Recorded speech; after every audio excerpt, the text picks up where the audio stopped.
2 साल तक आपको हमल नहीं ठहरा तो कुछ टेस्ट हैं जो बहुत ज़रूरी हैं, वो हर एक को करवाना चाहिए ताकि ये वजह मालूम की जा सके हमल क्यों नहीं ठहरा। इसमें खातून को माहवारी के दौरान कुछ हार्मोन के टेस्ट होते हैं जो करवाना ज़रूरी होते हैं। इसके अंदर सीरम FSH और LH का लेवल है।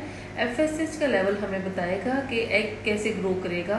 क्या FSH का अगर लेवल नॉर्मल है तो एग ग्रो कर पाएगा या हमें बाहर से ये हार्मोन देने की ज़रूरत है।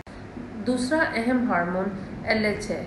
LH का लेवल जानना ज़रूरी है। अगर LH का लेवल बहुत ज़्यादा हाई हो तो इसका मतलब है अंडा सही मैच्योर नहीं हो पाएगा, या अगर इसका लेवल बहुत कम है तो तब भी मैच्योरिटी का प्रॉब्लम आता है, इसलिए इसका टेस्ट करवाना ज़रूरी है।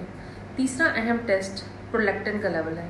अगर प्रोलैक्टिन का लेवल हाई हो तो वो भी एग रिलीज ना होने का बस बायस बनता है और इसके अलावा एबॉर्शंस का रिस्क भी इस सूरत में बढ़ जाता है। चौथा अहम हार्मोन थायराइड है। थायराइड में अगर TSH का लेवल हाई हो तो वो भी एग की क्वालिटी को ना सिर्फ ख़राब करता है बल्कि ओवुलेशन का प्रोसेस होने में डिले करता है और इसकी वजह से भी एग प्रॉपर नहीं बन पाता और एग अगर एग बन भी जाता है तो एबॉर्शन का रिस्क बढ़ा देता है। इसके अलावा नेक्स्ट हार्मोन जो बहुत ही ज़्यादा अहम है वो है AMH का लेवल।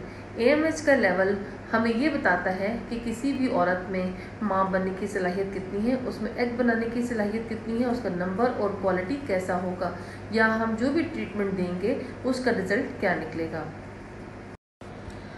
हार्मोन प्रोफाइल के अलावा अहम तरीन टेस्ट मेल का सीमन एनालिसिस रिपोर्ट है। सीमन एनालिसिस का टेस्ट मियाँ बीवी के ताल्लुक़ को जब 3 से 4 दिन का वक्फा हो जाए तो करवाना चाहिए। ये हमें बहुत अहम इंफॉर्मेशन देता है। इससे हमें पता चलता है कि सीमन में जरासीमों की तादाद कितनी है, उनकी मॉर्फोलॉजी कैसी है, उनकी यानी साख्त या बनावट कैसी है और उनकी स्पीड या स्विम अप करके चढ़ने की ताकत कितनी है। ये अगर इनमें से कोई भी पैरामीटर्स ख़राब होते हैं तो उस सूरत में भी प्रेगनेंसी हासिल करना मुश्किल हो जाता है। अगला अहम टेस्ट है खातून की ट्यूब्स का टेस्ट। ये ट्यूब का टेस्ट अमूमी तौर पे माहवारी नहाने के फ़ौरन बाद करते हैं। इसको करने के 2 तरीके होते हैं, एक लेप्रोस्कोपी के ज़रिए, दूसरा एक्सरे के ज़रिए। ये माहवारी के फ़ौरन बाद करवाना चाहिए। इससे हमें इंफॉर्मेशन मिलती है क्या ट्यूब्स खुली हैं या ब्लॉक हैं। अगर तो ट्यूब खुली हैं तो नेचुरल तरीके से प्रेगनेंसी अचीव की जा सकती है, अगर ट्यूब्स ब्लॉक हैं तो उसमें ट्रीटमेंट मुख्तलिफ है। इसके अलावा अहम इंफॉर्मेशन अल्ट्रासाउंड हमें प्रोवाइड करता है। अल्ट्रासाउंड अगर दूसरे दिन परफॉर्म किया जाए तो हमें ये एंट्रल फॉलिकुलर काउंट यानी ओवरी में अंडों की तादाद जो आगे जाके मैच्योर होंगे उनके बारे में बताता है।